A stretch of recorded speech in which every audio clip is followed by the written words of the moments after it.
What's up everybody, Anthony Saratelli here of Jersey Filmmaker, and I'm on the road right now in Dallas, Texas. I'm working a rodeo. Yes, a rodeo. A Jersey boy at a rodeo. It's weird. But I love this event, and coming down here, it's a lot different than what I usually do, so it's very cool to see different things, going to people's ranches and hanging out with their horses.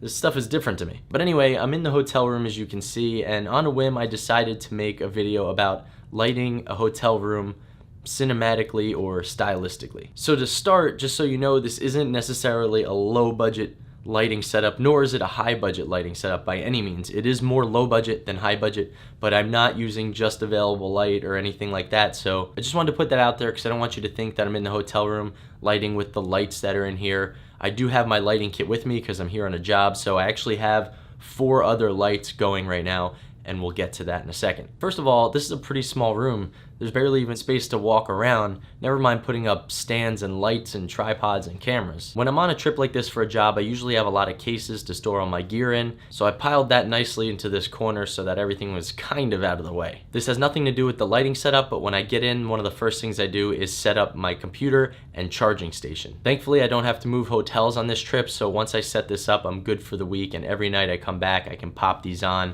charge the batteries, and be ready for the next day. But as for the lights, you can see I have 2 lights propped up, one right directly over the camera and one just off center to the right, camera right that is. I have these lights pretty close to me. They're actually about within an arm's distance for 2 reasons. One is to compete with the lights in the background, and they're pretty bright, so in order for them not to be overexposed, and I actually wanted them fairly dim in the background, I didn't want them really bright, I wanted to bring these lights pretty close to me so that they can light me correctly, but also not necessarily spill all over the background as well. Because if I had them further back and brighter, the light would then spread more over the room, lighting more of the comforter, just lighting more of the room in general, so this is more of the look I was going for. Behind me, you might see some blue in the sheets and the white, and maybe even a little bit of a rim light on me. This is because I have a blue light sitting right on the bed behind me. There's 2 more things that I did that you probably wouldn't notice unless I point them out, and one's gonna be that hallway light.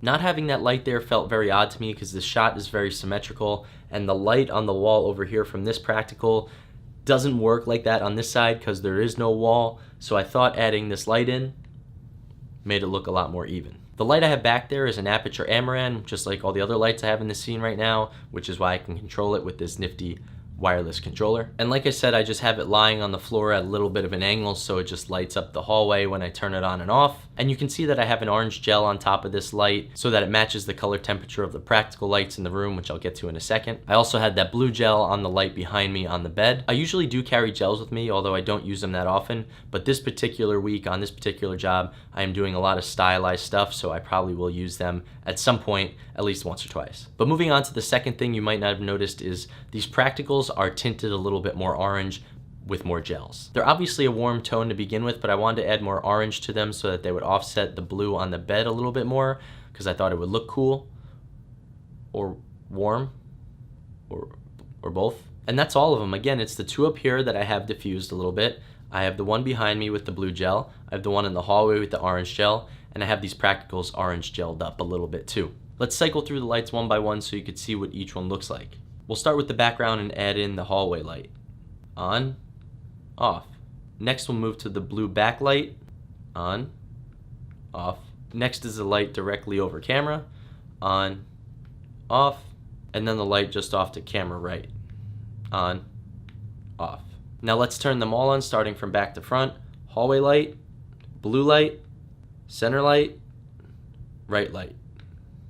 Now let's do the same thing front to back.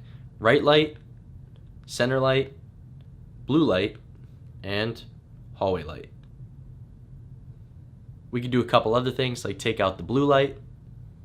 Changes the scene quite a bit. We could take out the hallway light, which like I said earlier makes it feel very uneven. Or we could just straight backlight everything.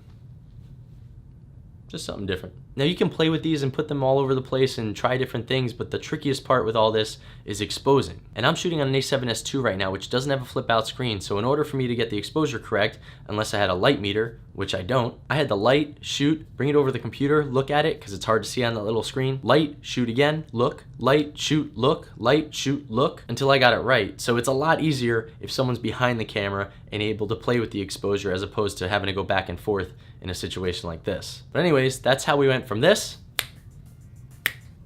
to this. So I don't know what I taught you there, if anything at all, but again, I just did this on a whim and I thought it would be a cool way to light the room. It feels a little bit like a music video. But if it was cool and you did learn something from it, hit that like button for me, subscribe if you haven't already, click that little bell so you get alerts to all future episodes. If you have any comments or questions, as always, you can leave them below or contact me on any of my social medias, Instagram, Twitter, or Facebook, at Jersey Filmmaker. I know this was a short one, but again, I'm on the road working, but I really wanted to slip something in there for you guys, so thanks so much for watching, and please remember to just get out there, don't wait, go create, and I'll see you next time.